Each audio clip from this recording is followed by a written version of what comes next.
Bom dia, galera, tudo bem? Hoje nós vamos ver uma nova aula de História do Brasil. E hoje o tema vai ser maneiro, hein? Hoje vai ser o golpe de 64.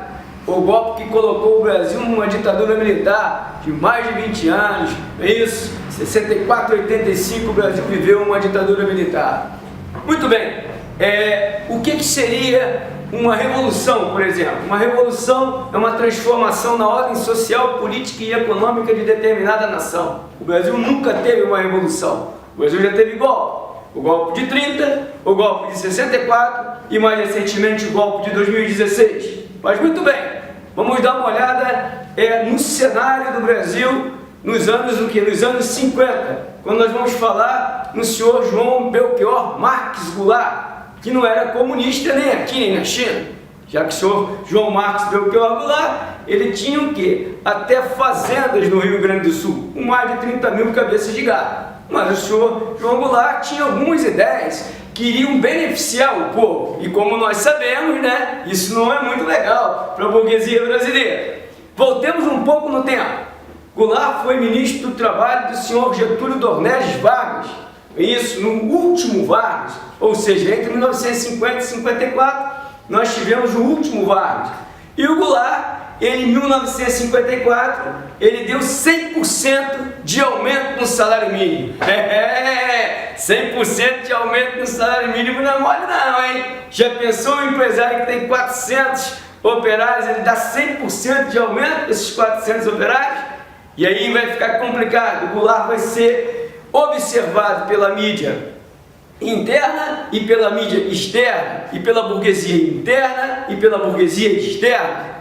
Mais ou menos o seguinte: se esse cara chegar algum dia à presidência do Brasil, o que vai acontecer? Ele vai cair, porque ele é comunista? Obviamente que não. Mas como vocês sabem, a mídia é o quarto poder, ela trabalha a manipulação de consciência. Muito bem, seguindo os trilhos da história, o que aconteceu? Nos anos 60, nós tivemos o quê? O fim do governo JK e tivemos a entrada do senhor Jânio Quadros no poder. O senhor Jânio Quadros, um professor de português muito bom, né? De São Paulo, foi um dos maiores fenômenos de votação da história do Brasil.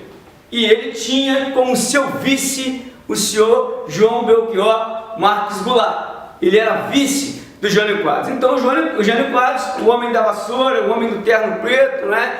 Ele dizia o seguinte, que se ele saísse, quem ia chegar ao poder seria o quê? Seria o Goulart. E o Goulart era comunista. E que ele voltaria nos braços do povo. E aí que tá. E algumas situações vão fazer com que o Jânio Quadros governe só 7 meses. Algumas medidas antipopulares, certo? Ou seja, proibiu o jogo de bicho, briga de galo, proibiu o biquíni e outras coisas mais. Era um homem da vassoura, dizia que ia varrer a corrupção do Brasil. Conforme nós podemos perceber, não conseguiu. Muito bem, o Jânio Quadros, ele renunciou, mas ele renunciou e ele acreditava que iria voltar nos braços do povo. Isso acabou não acontecendo. O que ocorreu? Ocorreu que quando o Jânio Quadros saiu, entrou que naturalmente entraria no lugar dele o seu vice, e o vice, ele era o João Goulart. E aí o bicho vai pegar, hein? Aí o bicho vai pegar. Mas aí o que fizeram? Fizeram rapidamente o que? Vamos dar um jeito do senhor João Goulart não governar. O que nós vamos fazer? Nós vamos implantar o parlamentarismo. Então, entre 1961 e 1963, o Brasil foi parlamentarista. No regime parlamentarista, como que funciona a situação? Quem manda não é o presidente, quem manda é o primeiro-ministro. O primeiro-ministro era quem? Era Tancredo Neves, conhece, né? Não vou nem me alongar no senhor Tancredo Neves aí, certo? Então, quer dizer, ele é que governou o Brasil nesse período. Então, o que aconteceu nesse período aí do parlamentarismo? Eles acharam que estava tudo certo e resolveram fazer um plebiscito entre o parlamentarismo e o presidencialismo. Mas eles tinham a ideia que quem ia vencer era o parlamentarismo. Mas vocês sabem como é que né? Bundinha de neném e urna, você não sabe o que sai de dentro dela. O que aconteceu? Acabou o quê? Acabou acontecendo o seguinte: deu presidencialismo. E aí quem assumiu o poder foi o senhor João Belchior Marques Goulart. E aí a situação começa a ficar complexa.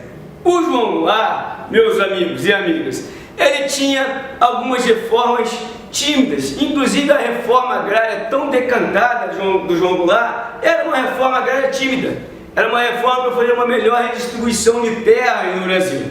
Mas mesmo assim, o senhor João Goulart já estava sendo observado desde 1954, então ele ia cair. Muito bem, várias situações começaram a acontecer também a nível da geopolítica mundial. Por exemplo, a Revolução Cubana e as transformações que a Revolução Cubana poderia provocar na América Latina assustou os Estados Unidos, já que você estava na Guerra Fria. A Guerra Fria foi de 45 até 91. É um confronto ideológico entre o capitalismo americano e o socialismo soviético. Muito bem, o que aconteceu?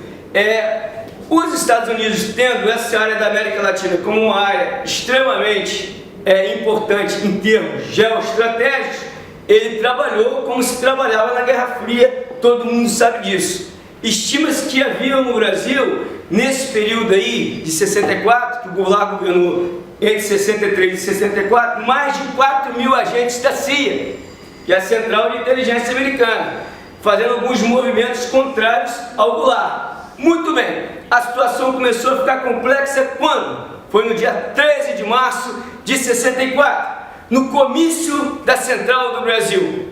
18h30, horário de pico, estima-se que havia entre 150 mil a 200 mil pessoas na Central do Brasil. E na Central do Brasil, se você observar, em frente à Central do Brasil tem o Ministério da Guerra. Então, quando o Goulart ele foi discursar, deu tudo certo. O Goulart era um cara tranquilo, coisa e tal. O grande problema foi quando o cunhado do Goulart pegou o microfone, o senhor Leonel de Moura Brizola. Quando o Brizola trabalhou com o microfone na mão, Brizola falou sobre a reforma agrária. E ele gritou: reforma agrária na lei ou na marra? O povo subiu. Quando o povo subiu, o Castelo Branco, esse mesmo, Humberto de Alencar Castelo Branco, ele do outro lado do Ministério da Guerra abriu a cortina, olhou a movimentação na Central do Brasil, pegou o telefone e ligou para Washington. E a partir daí começou a ser tramado o golpe que faria o Brasil mergulhar na ditadura militar. Não demorou muito,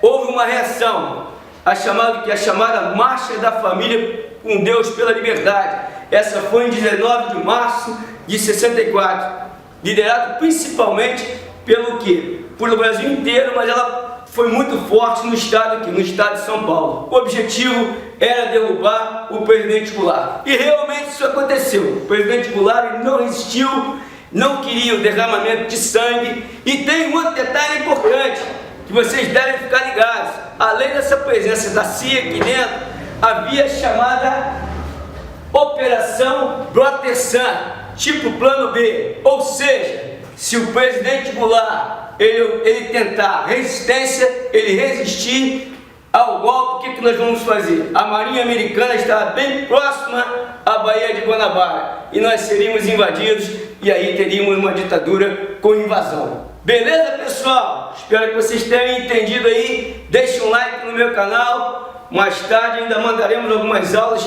interessantes aí para o Enem. Abração!